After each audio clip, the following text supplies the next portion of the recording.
नमस्कार news x और India news के दर्शकों को। मैं ऋषभ गुलाटी और मेरे साथ आज द संडे गार्डियन की ऐश्वर्या शर्मा और राणा यशवंत। आज इस विशेष और विशिष्ट कार्यक्रम में हम गर्व से स्वागत करना चाहते हैं एक दिग्गज राष्ट्र सेवक और वर्तमान अमृतकाल के भारत के प्रधानमंत्री आदरणीय श्री नरेंद्र मोदी जी को। प्रधानमंत्री जी, आपने चुनाव प्रचार में इतना समय निकाला हमारे लिए, आपके सभी दर्शकों को मेरी तरफ से प्रणाम। प्रधानमंत्री जी, पहला सवाल मन में आता है कि लगता है कि विपक्ष के नेताओं का सबसे बड़ा मुद्दा ही नरेंद्र मोदी है। आपकी सोच में वो नरेंद्र मोदी की चर्चा इतनी क्यों करते हैं? नरेंद्र मोदी की चर्चा क्यों करते हैं, उसके लिए उनको समझना पड़ेगा। और उनको समझते हैं तो 2004 से 2014 का कार्यकाल देख लीजिए। एक विपक्ष के नाते भी जो पूरी तरह विफल रहे हैं, कोई कंस्ट्रक्टिव रोल अदा नहीं कर पाए। उन्होंने गहन चर्चा करके देश के सामने गंभीर मुद्दे उठा नहीं पाए। उनको लगा कि हुड़दंग करो, अखबारों में जगह ले लो तो गाड़ी चल जाएगी। इस चुनाव में भी मैं देख रहा हूं कि वो सिर्फ मीडिया स्पेस एक्वायर करने के लिए रोज नए नए प्रयास कर रहे हैं, चाहे वीडियो निकालते हो या कुछ उटपटांग बयान करते हो या किसी के साथ कुछ नॉर्मली नहीं करते ऐसा व्यवहार करते हैं। तो ये सारी चीजें वो मीडिया में स्पेस एक्वायर करने के लिए कर रहे हैं। अब मोदी को गाली एक ऐसी चीज है कि उसमें बाकी कुछ हो या ना हो, पब्लिसिटी की गारंटी है। कोई छोटा सा भी नेता अगर मोदी को गाली देगा तो आधे घंटे एक घंटे के लिए तो टीवी में उसको जगह मिल जाएगी। तो हो सकता है कि मोदी उनके लिए सीढ़ी का काम करता हो। प्रधानमंत्री जी, इंडी अलायंस संपत्ति रीडिस्ट्रीब्यूशन की बात कर रही है। आपको क्या लगता है ये मुमकिन है, और जो ये देश के जो मतदाता हैं ऐसी प्लान से प्रभावित होंगे? इसको टुकड़ों में नहीं देखना चाहिए, उनकी पूरी थॉट प्रोसेस के साथ जोड़ करके देखना चाहिए। जब उनका मैनिफेस्टो तो आया तब मैंने कहा था कि मैनिफेस्टो पूरी तरह मुस्लिम लीग की छाप है उस पर। डॉक्टर मनमोहन सिंह जी का बयान था और जिस मीटिंग में मैं मौजूद था उसमें उन्होंने कहा था कि भारत की संपत्ति पर पहला अधिकार मुसलमानों का है। अब जब मैंने ये कहा तो मीडिया वाले, उनकी जो इकोसिस्टम है, उसने तूफान खड़ा कर दिया कि मोदी तो गलत बोल रहे हैं। तो मैंने 2 दिन के बाद मनमोहन सिंह जी की प्रेस कॉन्फ्रेंस ला करके रख दी, तो फिर वो बोलते बंद हो गए। तो ये एक घटना। अब उनके मैनिफेस्टो में कहा गया है कि अब ठेके में भी आरक्षण होगा, कॉन्ट्रैक्ट सिस्टम में। मतलब कहीं ब्रिज बन रहा है तो ब्रिज किस आधार पर आज दिया जाता है? जो कंपनी लेना चाहती है उसमें रिसोर्सफुल है कि नहीं, एक्सपीरियंस है कि नहीं, कैपेबिलिटी है कि नहीं है, वे इस काम को समय पर करने की उनकी क्षमता है कि नहीं है। इन सब को देख करके उसको टेंडर मिलता है, तब जाके वो। अब कहते हैं उसमें भी हम माइनॉरिटी को आरक्षण देंगे, मुसलमान को आरक्षण देंगे। ये सारी घटनाओं को एक साथ जोड़ करके देखें तो जब ये कहते हैं हम इनहेरिटेंस टैक्स लगाएंगे, मतलब जो भी संपत्ति लेगी तो संपत्ति पर अधिकार किसका होगा? जो मनमोहन सिंह जी कहा था उनका होगा। अगर ये सीधा सीधा पूरा कैनवास पर रखो तो इसका लॉजिक यही निकलता है, ये देश कैसे स्वीकार करेगा? दूसरा, क्या दुनिया के किसी डेवलपिंग कंट्री ने इस प्रकार का पागलपन किया है क्या? आज तो भारत को मेहनत करके अपनी समस्याओं से बाहर निकलने की जरूरत है। हमने कोशिश करके 25 करोड़ नागरिकों को गरीबी से बाहर लाए हैं। हमें ये कोशिश करनी चाहिए। पहले जहां सैकड़ों स्टार्टअप्स थे, आज 1.25 लाख से ज़्यादा स्टार्टअप्स हैं, यूनिकॉर्न्स हैं। आपको समाज में ताकत बढ़े उस दिशा में जाना चाहिए और वही एक सही परिणाम है। प्रधानमंत्री जी, अयोध्या में राम मंदिर बना, रामलला की प्राण प्रतिष्ठा हुई, देश में शांति और सौहार्द का माहौल रहा। इसी दौरान इकबाल अंसारी आते हैं और चूंकि वो अदालती लड़ाई लड़ते रहे, महत्वपूर्ण व्यक्ति भी हैं, और उनके हाथ में प्ले कार्ड होता है मोदी का परिवार। ये जो तस्वीरें होती हैं, घटनाएं होती हैं, इस बात का संकेत देती हैं कि आपकी जो इंक्लूसिव पॉलिसी है उसके साथ माइनॉरिटीज अपने आप को जोड़ रही है, या तुष्टीकरण की उधर की जो नीति है उससे अपने आप को दूर कर रही है। राम मंदिर, इकबाल अंसारी का उल्लेख किया तो मैं एक एपिसोड आपके सामने रखता हूँ। देश आजाद होने के बाद तुरंत राम मंदिर बनना चाहिए था। इतने सालों तक नहीं बना क्योंकि उनको लगता था कि अगर राम मंदिर बनेगा तो उनकी वोट बैंक पर तकलीफ हो जाएगी।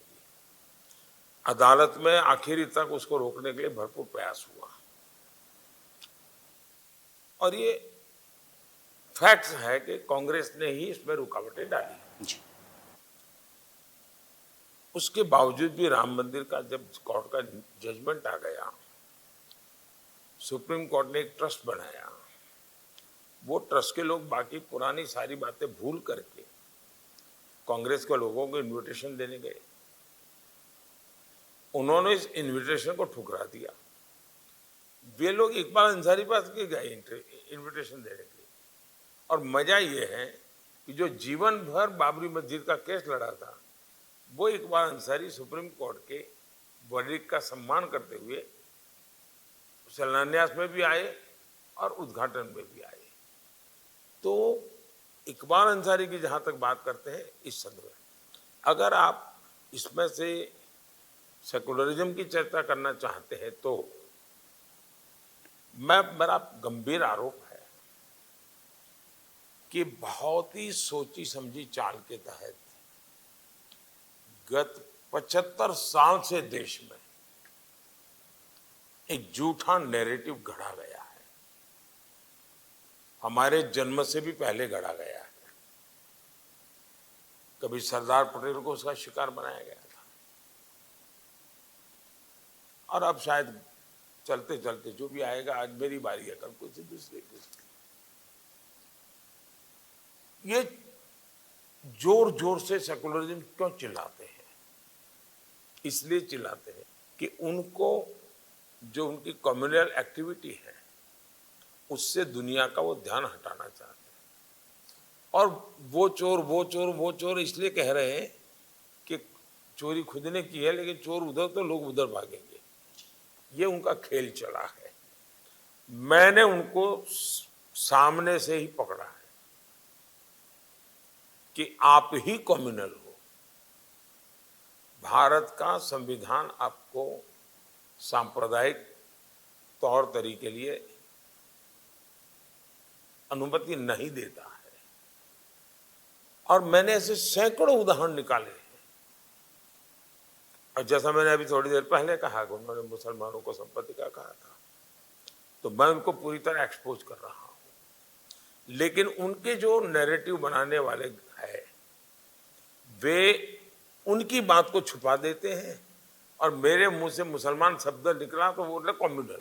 मैं उन कम्युनल पॉलिटिकल पार्टीज के लिए बोल रहा हूं जिन्होंने सेकुलरिज्म का नकाब पहन करके घोर सांप्रदायिकता की है, घोर सांप्रदायिकता की है। और इन लोगों में 3 चीजें कॉमन नजर आती मुझे। एक, ये घोर सांप्रदायिक है, ये लोग घोर जातिवादी हैं, ये लोग घोर परिवारवादी हैं। ये 3 चीजें इतनी भरी पड़ी है इनके अंदर, तो इसमें से बाहर नहीं निकल सकते। प्रधानमंत्री जी, आपने भी आंकड़ा बताया कि अब 25 करोड़ देशवासी गरीबी की रेखा से ऊपर उठ चुके हैं। इसके दौरान जो 80 करोड़ लोगों को अन्न जा रहा है, इसकी ज़रूरत अभी भी पड़ रही है, आगे भी पड़ेगी। आपका क्या ऐलान है आगे जाने? मनमोहन सिंह जी जब प्रधानमंत्री थे और टीवी खबरों में आता रहता था कि कहीं अनाज भीग रहा है, कहीं अनाज सड़ रहा है। तो सुप्रीम कोर्ट ने भारत सरकार को कहा कि आप ये अनाज गरीबों को बांटते क्यों नहीं हो। तो मनमोहन सिंह जी ने, उस समय के प्रधानमंत्री ने, ऑन रिकॉर्ड कहा है कि हम ये बांट नहीं सकते हैं, हम ये हमारे लिए असंभव इतना सारा करना। खैर उनकी सोच का परिणाम मेरे सामने था। मैंने कोरोना के समय देखा, मेरा पहला काम है गरीब के घर का चूल्हा जलते रहना चाहिए। तो मैंने इस बात को शुरू किया। मैंने नेक्स्ट 5 ईयर के लिए भी कहा, इसलिए कि जो गरीबी से बाहर निकलता है उसके जीवन में, जैसे आप अस्पताल से घर आए, इन्हें भी आपको अब ट्रीटमेंट हो चुकी है आपकी, लेकिन प्रिकॉशन जरूरी है। आपको बताता है डॉक्टर कि भाई घर जाते के बाद जरा इतना रेस्ट करना, ये मत खाना, वो मत खाना, ये संभालना। क्यों? बीमारी को तो एड्रेस किया है, क्योंकि कुछ भी अगर थोड़ा सा भी करोगे तो फिर से उस हालत में चले जाओगे। इसलिए गरीब जब गरीबी से बाहर निकलता है तब उसको सबसे ज्यादा हैंड होल्डिंग की जरूरत होती है। किसी भी हालत में वो वापस नहीं जाना चाहिए। एक बार बाहर आ जाए, मजबूती के साथ खड़ा रहे। तो मेरा मत है कि आने वाले 5 साल में ये जो गरीबी से बाहर आए हैं वो अपने पैरों पर इतने मजबूती से खड़े रह जाएंगे कि उनको ऐसे अपने परिवार की कोई घटनाएं गरीबी की ओर धकेलेगी नहीं, और तब जाकर के देश गरीबी से बाहर निकलेगा। प्रधानमंत्री जी, हमारा देश सबसे युवा देश है। आपके कार्यकाल में हाल ही में आपने 10 लाख सरकारी नौकरियां दी हैं। विपक्ष कहता है हम 30 लाख देंगे। तो आपके तीसरे टर्म में रोजगार को युवाओं के लिए और कैसे हम बढ़ावा देंगे? अभी आपने स्कॉच का रिपोर्ट पढ़ा होगा, और मैं चाहता हूं कि आपका टीवी चैनल ने स्कॉच के रिपोर्ट पर डिटेल में स्टडी करना चाहिए और टीवी डिबेट करना चाहिए। उन्होंने सरकार की कोई 20-22 स्कीम का डिटेल एनालिसिस किया है, और कितने पर्सन ईयर आवर इस देश में उपलब्ध हुए इसका पूरा आंकड़ा है। उन्होंने कहा 4 करोड़ घर बनाने चाहिए, तो कितने आवर लगते हैं, मतलब इतने लोगों को रोजगार मिलता है। वैसे उन्होंने 22 जगह ऐसे अलग अलग पैरामीटर पड़ेगा, और उन्होंने कहा 50 करोड़ लोगों को ये इसका बेनिफिट हुआ है। दूसरा, हमने मुद्रा योजना निकाली, बिना गारंटी हम बैंक लोन देते, यानी शायद 23,000 करोड़ या समथिंग अबाउट है, या 23 लाख करोड़, 23 लाख करोड़। उसमें फर्स्ट टाइमर 80% है। उसने कोई अपना कारोबार शुरू किया, 1 या 2 को तो उसने काम दिया ही होगा, तब जा करके चलता है। स्टार्टअप कभी हजारों थे, आज लाखों है, किसी को रोजगार मिला होगा। अगर मानो 1000 किलोमीटर रोड बनता है तो जितने लोगों को काम मिलता है, तो 2000 किलोमीटर रोड बनता है तो ज्यादा लोगों को मिलेगा कि नहीं मिलेगा? तो आज रोड डबल बन रहे हैं, रेल डबल हो रही है, इलेक्ट्रिफिकेशन डबल हो रहा है, टावर मोबाइल के आज हिंदुस्तान के हर कोने में पहुंच रहे हैं। तो लोगों को काम मिलता होगा तब होता होगा ना।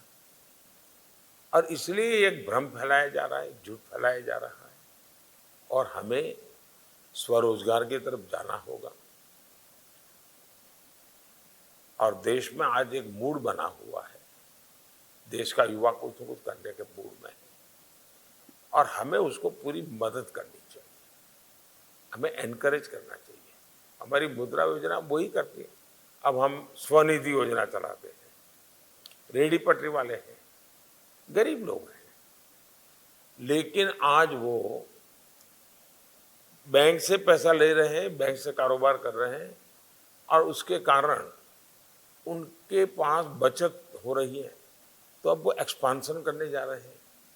कभी वो फुटपाथ पर बैठता था, अब लारी खरीदने का चाहता है, अब लारी खरीदता था वो होम डिलीवरी करना चाहता है। यानी उसका एस्पिरेशन भी बढ़ता चला जा रहा है।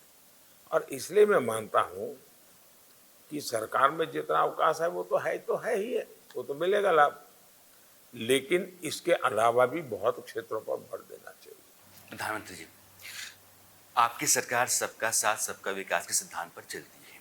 सरकार की कल्याणकारी योजनाओं का फायदा हर लाभार्थी को बिना किसी भेदभाव के मिलता है, चाहे वो किसी भी जाति, धर्म, पंथ, संप्रदाय का हो। लेकिन आपका विपक्ष कहता है कि मुसलमानों को सरकार की कल्याणकारी योजनाओं का उतना फायदा नहीं मिलता है जितना मिलना चाहिए। आप पहले व्यक्ति हो जिससे मैं ये सुन रहा हूं। मेरी सरकार की विशेषता है, उसको आज तक किसी ने ये आरोप नहीं लगाया है कि किसी स्कीम में भेदभाव हो रहा है। विपक्ष कहता है आपका। विपक्ष ने भी नहीं लगाया। मैं बताता हूं, आप पहले इंसान है जिसके मुझसे मैं सुन रहा हूं। मैंने अब तक किसी से ये नहीं सुना है, क्योंकि सबको पता है कि मेरे यहाँ, और मुसलमान खुद कहते हैं कि भाई हमें तो सारे लाभ मिल रहे हैं सब मेरे। इसका कारण है मेरे दो सिद्धांत हैं। एक 100% सैचुरेशन। अगर मान लीजिए गरीब को घर देना तो टुकड़ों में मत करो, 100% सोचो। जब 100% होता है तो फिर भेदभाव कहाँ आता है भाई। मुझे गैस कनेक्शन देना है तो मैं कहता हूँ 100%। शौचालय बनाना है 100%। नल से जल देना है 100%। हाँ, किसी को जनवरी में मिलेगा, किसी को अप्रैल में मिलेगा, किसी को नवंबर में मिलेगा, लेकिन योजना सबके लिए होगी 100%। और मैं मानता हूं सेकुलरिज्म सच्चा इसी में है कि आप 100% करते हैं। सामाजिक न्याय सच्चा इसमें है कि आप 100% करते हैं। तो मेरे तो मिशन ही 100% का है, सैचुरेशन का है। तो ये आरोप वैसे किसी ने किया नहीं, कोई किसी में हिम्मत नहीं है। मैं गुजरात में भी रह करके आया हूँ, इस विषय में मुझ पर कोई आरोप नहीं लगा सकता। प्रधानमंत्री जी, आपने हमारे लिए समय निकाला और आपने मन की बात रखी, उसके लिए बहुत बहुत धन्यवाद। और आगे चुनाव के लिए बहुत बहुत धन्यवाद। Best of luck.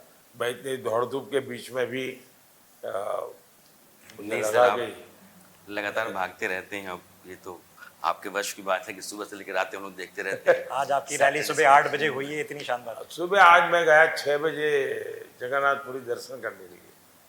सर, ये वहाँ जो से रोड घूमता शोज घूमता होते मैं आया हैं, हूँ। तिरुवनंतपुरम में हो, काशी में हो, पुरी में हो, ये जो जन सैलाब होता है, ये दीवानगी की हद से आगे जा करके आपको पसंद करता है। आप देखते तो होंगे तस्वीरें, तो अंदर अनुभव भी करते होंगे। ऐसा है कि मैं अनुभव ये करता हूँ कि मेरी जिम्मेवारी बढ़ रही है।